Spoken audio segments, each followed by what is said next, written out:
shooting right after the unfortunate event that shook Beirut through its roots. And, I honestly don't know what to say, you guys. I'm sorry that this happened to your country. I do have my theories. I don't think it might be appropriate because it's still too early to discuss unless you guys are fine about it. No, I'm fine with anything. Are you fine with anything? I mean, Just talk, yeah. we can Yeah. just Why talk not? about it. Yeah, Mhm. let's just talk about it. But our in Beirut currently now is Saeed. He will be discussing, I guess, what he saw, and we will be discussing what we think went down, since the news can't seem to cover it up real quick. Right? Saeed, what happened in Beirut? Let us know. Well, first of all, I actually live in Shammari. I was in Beirut an hour before the explosion. Yeah, as you can see. I was actually planning on staying in Beirut, but then I changed my mind at the last second and I just left. And then I'm like just sitting at home watching Netflix, and I hear like a massive like thunder sound, and I'm wearing my headphones, so for my ears like they got annoyed, and for the rest of the day they were hurt. Then I take off my headphones, and I find my whole house it's like just wind, because the balcony window was open, so everything, the doors were like moving and shutting and slamming, and just it felt like it was an earthquake basically. That's how it felt, and it was recorded as a 4.5 magnitude earthquake after the explosion. I look outside. I'm staring at a massive cloud of smoke that I just couldn't. I For like 20 seconds straight, I was just like staring at it. I'm like, I couldn't. I was like awestruck, and that doesn't usually happen to me, because when I saw it, the first thing I thought was like, we're going into a war now. Like, holy shit, we're going into a war. Because the first thing as a Lebanese would think is, oh shit, Israel bombed us. Like, that's the first thing that would go through my head. And obviously that was mentioned a lot during the day. There's nothing to prove that happened yet, but most of the claims are going to that it was storage of ammonium nitrate that we've had in the port. Okay, so the explosion happened in the port of Beirut, which is 25 kilometers away from where I live. But That's the port we're looking at right now. Let's see. That's right. Let's see this. Yeah, let's see what All happens. right, let's watch this. Obviously, to our listeners, thank God you don't have to watch this because it's very horrifying. And to our viewers who are currently watching now, we will be discussing a lot about this kind of stuff. It may seem a little bit insensitive, but then again, Arabs are typically insensitive to these kinds of stuff. So if you feel like you cannot watch today's episode, it's fine. Click off. We'll see you tomorrow. But yeah, so we're watching it now.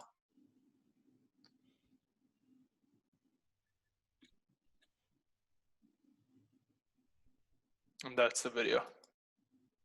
So like if we look here, like this is, I don't know, like I don't know how much ammonium. You guys there? Yeah. Oh, because I thought you guys were lagging. I don't Mhm. know how much ammonium nitrate you need for an explosion like that to happen. 2,750 tons.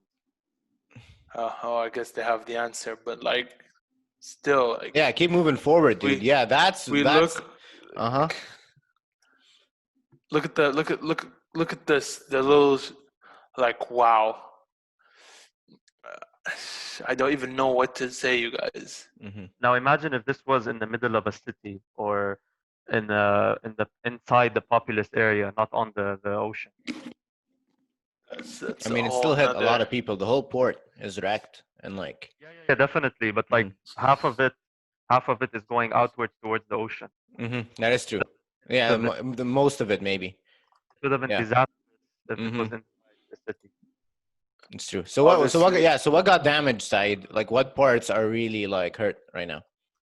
Well, I don't know if you can find a picture of the actual port right now, but you will see that where the explosion occurred. Saeed, could you, Ali? Could you not like be scrolling while we're talking? I'm listening. I'm just trying to find a different angle of the what's it called? All right. Can you not share it Explosion. while we're talking, just so we can get it, Fair. so we can see All right. Saeed? Yeah. Fair. Yeah, My dude. bad. No, you're good.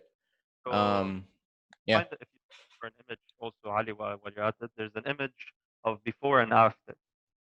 You literally see the port, basically hangars, warehouses, and the ships and all that. And then the warehouse where the stored is now just a hole in the ground, and there's water in its place. Literally, it doesn't exist where it was, and all of the other warehouses around it are either flattened to the ground. Yeah. Okay, you see this crater on the left side, right in front of that building that, yeah, This? like right under you. No, down, down, down. Okay, you see, I don't know how am I gonna point at it, but bottom of the screen, at the bottom. At the bottom of the screen. So you're talking about this whole building here. Yeah, this was a building, and right, Oh my God. right under it was the warehouse. So you see where there's water, the crater-looking thing. Yeah. Yeah, That was- that's where the That was where the warehouse was. Now it's a crater in the water. see Yeah, if we can under- find this right here. exactly that. Mm-hmm. That was where the warehouse was. And you see all the other metal things around it. Those were warehouses, and people used to work there. So what were in them, Saeed? Inside Like- the warehouse exploded, or Yeah, the warehouse. No, I mean like the port of Beirut. the port of Beirut. This is where we get our imports and supplies, whatever it is, cars, Like food, everything, medicine. a lot of yeah, a lot of things. Now we have other ports, but this is like the main one. So the fact that it was annihilated, it was eviscerated. I don't know how to describe what happened to it. I mean, it's in complete ruin. And the description of the explosion was compared to 1/5 of the Hiroshima explosion, Mm-hmm. which is And that was an so- atomic bomb.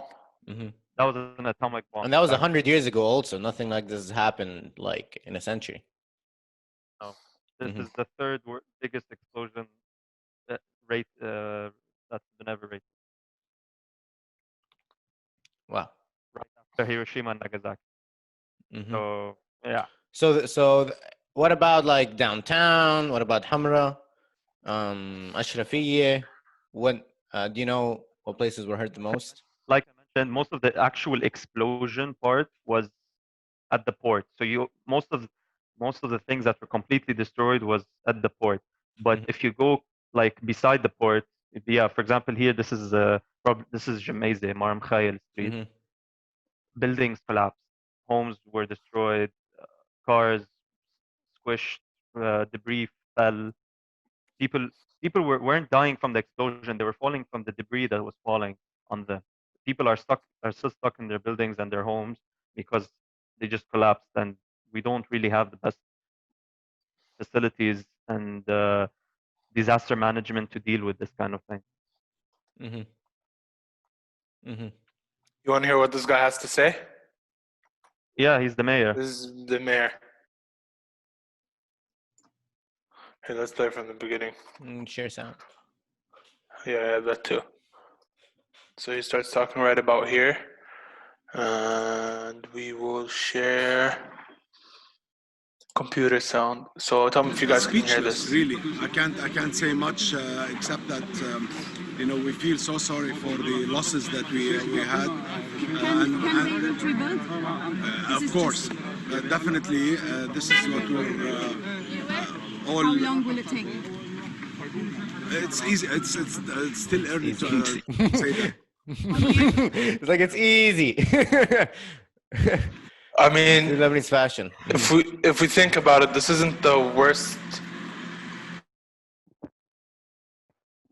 destruction Beirut or Lebanon has seen, and like you guys are tough enough to come back from anything, right? Mhm. At least that's what I like to believe. Like, wow, look at those. Look at that. Wait, hold on. Like, look at that building just completely gone. And that car. You guys, like that, like the Lebanese people, I'm known for a long time right now. You guys have come back from worse, right? Well, would you guys agree with that statement? I don't know from worse. I've never seen anything to this damage. But the one thing, can you not screen share? Okay. Yeah. It's the one thing, like the one thing I got out of this, the one positive thing, if you can say, that came out of this to me, I think, is that everyone saw that video of the bomb exploding in Beirut. Everyone around the world, like all my friends that have nothing to ever do with Lebanon, now know about it. And like we know that the best way to like cause change is with awareness and attention. So hopefully now that we're on everyone around the world's radar, well, I don't know, we'll get more sympathy from people around the world. I mean, it's at the cost of so many lives, but is it sympathy that Lebanon needs? It's more, well, it's sympathy and donation and money. That's the thing. It's like there's no way people are going to donate money unless, like, Lebanon's been suffering for a long time now. Especially very recently, they've been struggling for a very, very long time, and not too much international attention at all. And this is the first time I feel like all my friends are like aware of what's happening in Lebanon. And it's not like, it's also not it's like, it's a lot of damage, and deaths, like you can't count them, right? It's just like, it's tragic, and I'm sure there's a lot more we don't know about who died, but you just gotta rebuild and have something to do. And I was talking to my mom this morning. She was like, yeah, everyone went down on the streets and everyone's cleaning up the glass and everyone's partaking in it, and like cleaning up will take like a couple days, Maybe a week. Yeah, and then refixing things will take some time. But if everyone's like working together, which it looks like everyone is, material things can be fixed, and with the international attention, hopefully we can come back stronger. But I don't know, Saeed. I mean, It's a lot to take in, that's for sure. Mm-hmm. For example, like you were mentioning, we have now a lot of sympathy coming in from international bodies and organizations and countries, to the degree that even Israel mentioned that they are trying to send humanitarian aid to the Lebanese government, but I doubt that will pass. Mm-hmm. Not yeah. Mm-hmm. But Sorry, I wasn't here to hear. Can you say that again? Because I was saying it's a lot to take in, and now that we have a lot of awareness from so many different types of organizations and foreign bodies, that to the degree that even Israel wants to send aid, and I mean, I'm with the obviously we definitely need the help and the donations and the support. That I mean France already sent like 50 I think 50 what's it called, experts to help in disaster management to help with the Yep. Macron Kuwait is himself also is coming down, and Kuwait and a lot of different countries. Kuwait is sending, I think, medical staff and equipment to help with the medical aspect of disaster relief, which, like, I'm proud to say, because it is good help. It's a good thing that we are helping such a beautiful country that deserves the help. Not saying there's people that don't deserve the help, but like, with disaster relief, the sooner you act, the less the casualties. Yeah. Right. Definitely. So yeah, now so there was this expert disaster management, and he was talking on Marcel Ghanim's TV show. Marcel Ghanim is a TV host that talks about like social issues and political issues in Lebanon. And this expert he was talking yesterday about it. There is a committee that was created a while back that involves the Red Cross and the دفاع المدني. I don't know how you say it in English. Civil What's management. First دفاع aid, المدني. yeah. دفاع المدني, which is basically the civil defense. Civil defense. Exactly. The civil And- defense unit. Yeah, exactly, and all of those facilities, and I've also from the army, and a few people from obviously suits that are representing political parties, which are useless. And but the problem with this committee is that they were responsible for this disaster management, but nothing was done because the government wasn't really supporting. And this is the time that we could have used something like that, a committee that was responsible for handling the disaster management and the logistics and all of the resources to be used properly. This is an issue that we have in Lebanon. There's no organization. Well, there's no organization at all. There is no government at all. They kind of And if- act like you take your money and disappear. If there is an organization, it's a non-profit organization, which is a very hard organization to run as Like, well. like for example, the Red Cross and other NGOs. We have so Also, many Food NGOs. Bless and people like, Maya. I can imagine. I don't know if she's watching this episode now, but I can imagine the struggle that she's about to face, trying to help as much as possible. I mean, food, but not just food, like shelter. I heard like 300,000 people are out of their homes just because like you have no homes, they're gone. Yeah. So like, yeah. And that's the main reason why as much as we appreciate all of these donations, I would much rather they come towards the NGOs than the government, because I don't trust the government to be able to handle these resources properly and to apply them in the proper in an efficient way. I'm with you, Saeed, 1,000,000%. Just look at our history. 1,000,000%. Any kind of aid or assistance that comes to Lebanon ends up not In the assisting pockets Lebanon. of Yeah, exactly. So it's no. But by the way, this is why instead of money, Kuwait. Sorry, you were saying? And I was just saying, like, there has to be a better way to assist Lebanon than supplying the government with that stuff. I mean, this is why with Kuwait they didn't send funds or money. They sent medical staff and they sent medical equipments. Exactly. Because Much more. It's unfortunate to say,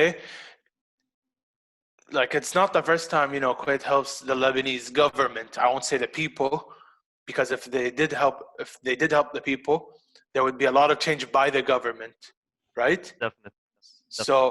So in the past they have done, and like we've seen that there is no there's no fixing to this issue. It's just increasing the corruption. Reforms. There's no reforms. So that's why instead we're like, okay, fine, you need help. We want to help you. The only way we can is by sending medical staff and equipment. And you have the countries like France sending their disaster relief experts. You have who else? Do you know who else helped? Because they all deserve a shout out, to be honest. Until now, no. These are the only two. These are the only two. I think Qatar, or Bahrain. I'm not sure if. Honestly, I forgot what the flags were. Describe it to me. I might be able to. It's red, like white. No, it's like red, and then there's like the white teeth thing. Yeah, and is the red really dark, like maroon, or light red? Really dark, that's Qatar. The light one's Bahrain. The light one's Bahrain, yeah. That's funny. Okay, so I think Qatar. I heard also Bahrain. Thank you, Qatar. Yeah, And thank you, Qatar Qatar. It is. So I don't know. Like, do you want to jump into? Trump gave the Lebanon a shout out. Did you hear what he had to say about the whole thing? You didn't hear? Saeed, did you hear what he said? And he said that it was an attack, a horrific attack. He emphasized on that it was an attack, and I don't know what he knows, but I'd like to know. I'd like to know what that guy knows. Okay, boys. Honestly, if you don't want me to get into theories, I can just not. But like, and maybe we can discuss them in private. I mean, I have my own. All right, you want to r/conspiracy. By the way, this is the guy you were talking about, right? Which is Marcel Ghanim's Yes, show. the Okay. guy on the first one, yeah, not the two people at the bottom. This guy. And he Yeah. left it. Okay, well, as you can see from that, there's probably a lot that goes down in that show. But I would like The to one, just. he's the one. Okay, he's in the second. You I can know, see I him know which clearly. one. The guy Yeah. was the Samaha guy that left. I wanna watch this video with you guys. This is not. This is Syria. This is Syria. Now, a good friend. When we were talking about this on a WhatsApp group, he's like, "This looks very similar to a type of bomb called a thermobaric bomb, a Russian thermobaric bomb." Let's watch this bomb.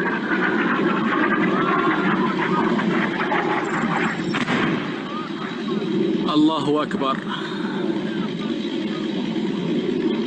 So the sound is like very, it's thermobaric, which means it Yeah, but catches this fire doesn't have the easily. mushroom cloud. This didn't Okay, have no. the. The Yes. the thing is, it's actually nothing alike. First of all, this is way smaller. Second of Hold all, on. the one. Yeah. Let me get into it. They mean, said that the fumes were toxic and it was ammonium nitrate. Yes. Okay. Yeah. Ammonium nitrate explosions probably don't set off ammonium nitrate. Flames set off ammonium nitrate. I know Right? this is true, and this is what. Okay, let me describe exactly how it looked like. First of all, so in the video, that the first video we saw where the explosion happened, you could see there was already smoke, and there was already flames going up. There was already Yes. a fire before the explosion happened. So people saw it. That's why people were able to film the explosion, because they saw the fire coming from the port and they started filming, not knowing that there was going to be a massive explosion to happen after that. There was a flame, and then there was like there's another video of someone filming it literally right beside the hangar before the explosion happened. I don't know what happened to him. On the ship, right? They were on a boat. No. There was someone literally right beside it. So in the building beside the warehouse. If you have the video, and if you can send it to me like right now, I can pull it up. Let So me if you can see. send it now. 'Cause But Saeed, what I was gonna go with is that they set off a thermobaric bomb, right? That caused the initial flames we see. It caught the ammonium nitrate, and that caused the major explosion that we've seen. The second explosion. But yeah, what does that mean at all? It's just an explosion. What Doesn't Yeah, need but that to- means it was an attack, like Trump said. It could be. It could also Right? just be that the government was like lazy and stupid and they put chemicals in our, and someone maybe took advantage of that. It's hard to point fingers when it's like we don't have the full picture. I feel like in a couple of days it'll be more clear than, everything is. Can you remind me which one? The one that was right next to the bomb when it happened. The guy was right next to it. Okay, let me try to find it.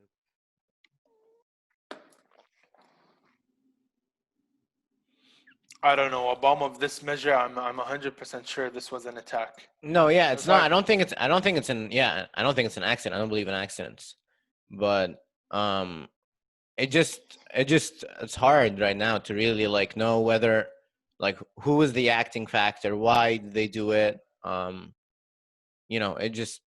don't know. I have no clue. Is this something that's been done before? Is it something that's pre-planned, or is it something that just happened? But can I send you the video via Instagram?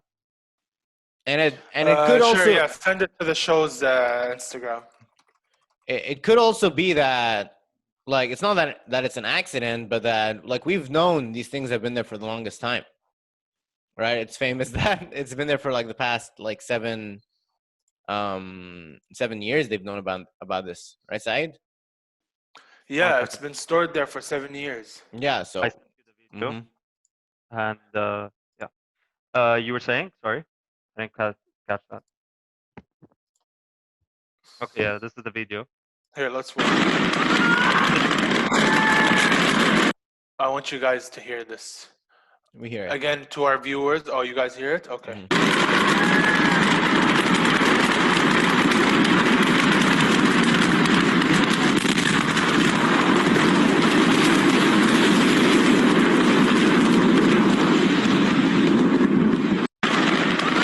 Look at here. Look at the windows. Yeah. Focus on the windows.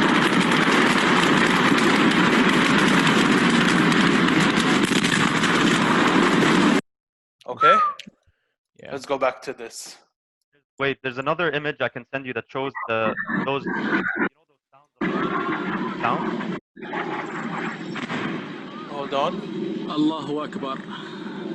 Listen to the crackles. There's a bit of a crackle there in the thermal barrier. I don't hear. Let me. Can you guys hear it? Because I can hear it, kind of. It's I very don't know. I'm faint. not an explosive expert. I really don't know. There's your second. Well, if you want an like a soldier's point of view, like one, I won't say the name of the soldier, right? But here, let me. My bad. Let me send you Okay. another video that shows a bit those crackling sounds that you guys heard from Beirut, the Beirut video. Okay. Well, let me continue. A friend of mine who was a soldier, he has been or he has seen like war before, told me that the measure of this kind of explosion cannot be an accident. No. Hmm.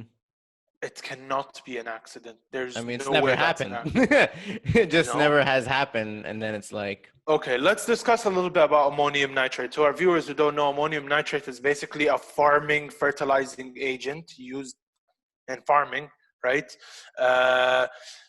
In the 50s, I think, or in the 60s, I think in Cleveland, Ohio. Was it in Cleveland, Ohio? The guy who put barrels in a government official office. I'm sure you heard about this, Haejl. I don't know. I forgot which state. And I forgot about the whole story, which is very upsetting. But like, uh he used the same thing. He used ammonium nitrate to blow it up. to blow it up. That's why there's huge restriction on ammonium nitrate. The explosion compared to this was not as big. Mm-hmm. Maybe it was. Yeah, but how? Maybe people will say it was, but it all depends on experience, right? But it was not like that. Yeah, but how much did they use? Mm-hmm. You can't. Around like probably thousands of tons. Like we're talking barrels on barrels. I remember Yep. the story was he used to have a pickup truck and he'd fill it and he did like 2 or 3 goes of filling the area. Yeah, but with okay, that. a barrel doesn't carry a ton, you know. And even if he did 2 or 3 carries, I mean, how many barrels can he carry? Up to like 20 barrels in the pickup truck. That's like 40 barrels. That's not even 40 tons. There's no way near the amount of ammonium nitrate that was in the warehouse. Now, I'm not denying that this was not an accident, Mm-hmm. but I'm not ruling it out either. Mhm. But to be Okay. honest, I'm more leaning towards the it's not an accident part because I mean 7 years they were literally stored 7 years in the warehouse. So okay, let me tell you the story of how we got this a massive amount of ammonium nitrate. So in 2013, there was a ship that was carrying this storage from Georgia to Mozambique, and this is from the source that I read from 2 lawyers in Lebanon, and the ship had like technical issues, so they had to stop in Lebanon. But the thing is, their cruise wasn't exactly legal, so they were. I'm not exactly sure if they were had an arrest warrant on them or what, but they were stopped in Lebanon. And then 2 years later, they wanted to like basically they wanted to get their stuff back. So they hired a Lebanese law firm, and it didn't work out for them. Sorry. So 2 years later, we eventually took them off the ship and we kept them in storage uh, to auction them off to sell them. But we never sold them. The government never sold them. The government chose to keep them, and we just kept them in storage until this No. major event. Mm-hmm. But it's 2,750 tons of ammonium nitrate. So it's not a small amount. You know, this explosive substance that is equal to three. I think I'm not. I saw. I forgot how much it was, but like 3 kilotons of TNT or some shit, something like that. I mean, we So know. I mean, we can all see. It's not like we can all see how damaging it was. yeah, it's 20% the impact of an atomic bomb. The people in Cyprus literally felt it, and they're 100 and they're Felt almost it, they heard it. yeah, they felt it and they heard it both. So Wow. and they're 150 kilometers away from us. So yeah, you can imagine how devastating this is. I mean, both ends of Lebanon felt it, from the south to the north. So what's happening right now in Beirut? So that was yesterday. Today is it cleared up mostly, or I don't know? You were in Beirut. Now, I was in Beirut before the explosion happened, like literally 1 hour, half an hour before the explosion happened, and then I reached home. The thing is now is that ammonium nitrate is now in the air, and it's hazardous for anyone who has, for example, lung issues or has breathing problems or heart issues, and just having the substance on your body can cause irritation. I'm not basing this off of my expertise. I'm basically quoting other people who have mentioned why we should stay away from Beirut and not go out in public in Beirut and keep the windows closed because of the effect of the substance. So this is what I've heard, and they've even declared a state of emergency in Beirut. Right now, I was actually checking on Instagram. They literally gave away Beirut to now to the army to handle. They gave what? What did you say? Beirut to the army. That's They what I gave heard. Beirut to the army. To the Lebanese army, yeah. Wow. So yeah, it's What not does that mean? well. Strict martial law. Basically, yeah. Not everyone can. You can't just go out and anymore. I guess you can't. You have to stay at home. You have to be properly covered and everything, masks and all that, so that you don't get affected from the chemical substance. You have to go back home. When you go back home, you have to basically wash everything, your clothes, I mean, that take a was shower. with COVID, plus this, your Exactly. lungs have no chance. And can you imagine now in the hospitals, all of Beirut hospitals are full now. They're literally telling people to go to hospitals outside Beirut because they don't fit anymore. There's not enough space, and so It's not just there's not enough space, there's not enough doctors. true. There's also that. So imagine hospitals that are crammed full of injured people with COVID on top of that. So they have to deal with both of these issues. Yeah. So it's a lot. What can we do to help? So how are people helping out? There's a lot of online websites and NGOs that are asking for help. So there's always you can donate to them, especially the Red Cross, Foodless, and many others. You can find. I'll try to share them with you. Yeah, we'll leave any link that we can get from you in the description. Yeah. Obviously, as usual. So what else can we do? I heard that the Bank Dem, which is the blood bank, is requiring all types of blood. Yeah. For donation. I don't know how that works, like from abroad. So I guess mainly fiscal donations to not the government, to NGOs. And it goes a long way because like $1 is like 8,000 Lebanese lira right now. So it's which does a lot in Lebanon. So it's like if you can donate, like even if it's like $12, like instead of a sandwich, right? Just that like would help like a lot, Yeah. I think I'm gonna be donating, boys. Are you gonna donate? I'm definitely donating. Of course, of course. I don't know where. Everyone should like help. Well, everyone should. Saeed's in it. Saeed needs to be receiving our donations right now as he repairs. Is your house okay? Is everything? Did the glass fall down or anything? No, we were far. we were lucky that the windows were open, so the wind basically went throughout the house. Mm-hmm. But some of the wind, some of like the glass on the balcony got cracked and stuff, but nothing broke, thankfully. Mm-hmm. And like I'm like 25, 30 kilometers. Yeah, you're so far away from like the ocean. The glass cracked. Mm-hmm. So imagine how far that this blast radius was. Mhm. So my closing monologue would be, I mean, I'm sorry to the Lebanese people, and I'm sorry for what happened to you guys. Like, it's a scary thing to watch, let alone to live it and see it with your very own eyes. Obviously, you know, I've like after discussing this with friends, and they were shaken up about it. I told them the reason why we're shaken up about it is usually we hear these strikes happening, but we never got to see what it actually looks like. I mean, there's nothing Right. ever like this. Also, this is a And one this of a is kind. this is something completely different. I urge you.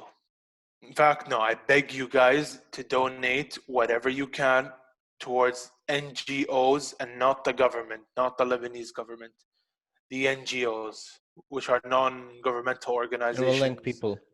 Yeah, Trust we will leave. If you can't find them, we'll leave you links in the description. We'll leave the Lebanese Red Cross, Food Bless, as we did last time. We're also gonna leave like a whole new a bunch of people. I urge you guys, please donate for Lebanon. Thank you for watching another episode. Thank you. I will say this is one of the few events that happen in Lebanon that everyone's affected by. Like whether you're rich, whether you're poor, whether you're like any religion, right? Any age, any kind of like background, everyone got hit. So if there is something we should ever unite for, this is like something I hope Lebanese people get behind together. Hopefully the world comes together also, and we can come out of it stronger. I hope. Thank you, boys, for sharing your time. Thank you, Saeed, for coming on the show. We'll see you next week, I guess. Yeah, thank you. Peace. All right. Oh.